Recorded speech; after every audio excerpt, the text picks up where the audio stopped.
Olá, eu sou a Carol e nesse vídeo vamos mergulhar no mundo dos sonhos, do inconsciente e das artes que deixam a lógica na gaveta.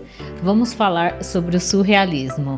Esse movimento que completou 100 anos está mais vivo do que nunca na versão contemporânea, o neossurrealismo. Tudo começou em 1924, quando André Breton lançou o Manifesto Surrealista, propondo uma arte que emergisse do inconsciente, do irracional, dos nossos sonhos mais loucos e daqueles pensamentos que nem Freud explica. Embora, curiosamente, Breton tenha sido influenciado pelas teorias de Freud. Pois é, ele queria jogar a lógica pela janela e deixar a imaginação correr solta. E aí, entre os nomes que deram vida a esse delírio criativo, estão artistas como René Magritte, Salvador Dalí e Max Ernst, que foram os grandes nomes desse movimento que buscava libertar a mente das amarras da lógica. Aí esses artistas, eles eram praticamente influenciadores do inconsciente coletivo antes disso ser hype. E aliás, falando em Salvador Dalí, no ano passado rolou uma exposição super legal aqui em São Paulo. A temática era Desafio Salvador Dalí e aconteceu no Museu da Arte Brasileira, ali na FAAP. Foram mais de 100 obras trazidas diretamente da Espanha, com direito à realidade virtual, 6 áreas temáticas e até uma recriação do ateliê do artista. Super legal, né? Mas então, o surrealismo não ficou só na Europa, não. Os artistas brasileiros também se conectaram profundamente com esse movimento. E como era de se esperar, eles adaptaram tudo ao nosso contexto, com elementos da cultura, da paisagem e das questões sociais e locais. Ismael Neri, por exemplo, trazia uma abordagem filosófica intensa. Ele combinava figuras humanas, espiritualidade e estruturas geométricas que refletiam conflitos internos e metafísicos. Já Cícero Dias, que chegou a conviver com os surrealistas em Paris, trouxe essa vivência para sua obra no Brasil, mesclando sonho, memória e crítica social. A Tarsila do Amaral, embora mais associada ao modernismo, ela flertou um pouquinho com o surrealismo também, em obras como A Lua e Floresta. Ela também explorou o imaginário nessas paisagens de forma quase onírica. E assim, o surrealismo por aqui ganhou contornos próprios e se tornou uma ferramenta para questionar, misturar e reinventar a realidade da maneira brasileira. Falando em reinventar, é impossível continuar essa conversa sem destacar as mulheres surrealistas, né? Porque, como em tantos outros momentos da história mundial, os nomes femininos foram deixados de lado e mesmo produzindo obras absolutamente impactantes, originais, profundas, muitas dessas artistas ficaram por décadas à margem das narrativas oficiais.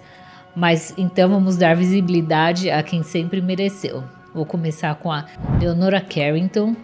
Ela deixou a aristocracia britânica para viver no México e criar uma obra simbólica, mágica, cheia de arquétipos e figuras femininas poderosas. A Remedios Varo, também no México, misturou fantasia, misticismo, ciência e alquimia, em imagens que parecem retiradas de um universo paralelo. Já a Merhe Oppenheim causou polêmica ao apresentar uma xícara coberta de pele de gazela, uma provocação direta sobre feminilidade. A Kay Sage explorava a solidão e o silêncio por meio de paisagens arquitetônicas surrealistas que eram melancólicas e profundamente existenciais. A Dorothea Taining, além de pintora, foi escultora e escritora. A obra dela mergulha em temas como o subconsciente, a sexualidade e o desejo. Já Leonor Finin, com uma estética rica e teatral, retratava as mulheres como figuras mitológicas, intensas, sensuais e autônomas, nunca como objetos passivos, não era decoração.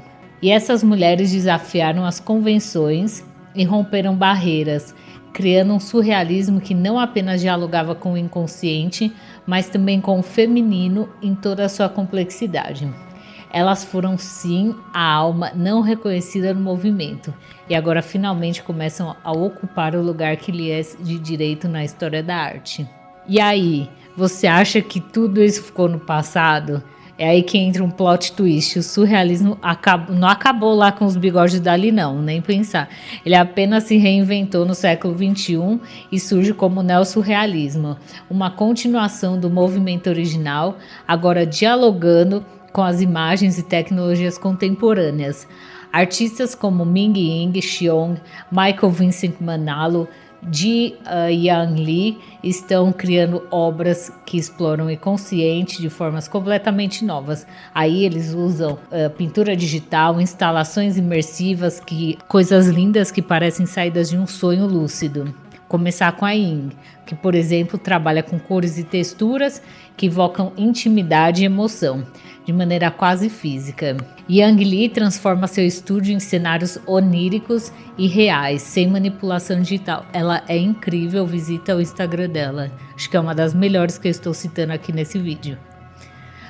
Então, ela fotografa os mundos que ela mesma constrói. Michael Vicente Manalo, ele cria imagens que parecem portais para a memória. O Xiong brinca com a percepção em composições visuais que desafiam qualquer lógica. E é isso aí, pois bem, o surrealismo não só sobreviveu ao tempo, como segue mais necessário do que nunca. Mesmo no mundo hiperconectado que é o nosso, cheio de regras, métricas e certezas prontas, ainda existe e precisa existir esse espaço onde a imaginação corre solta, onde o absurdo faz sentido e onde a arte nos provoca a olhar para dentro, sonhar acordado, questionar o que a gente chama de realidade, porque no fim das contas, a gente também precisa se permitir espairecer a mente, né? Escapar um pouco da canseira do dia a dia. Então é isso. Beijo, tchau, até o próximo vídeo.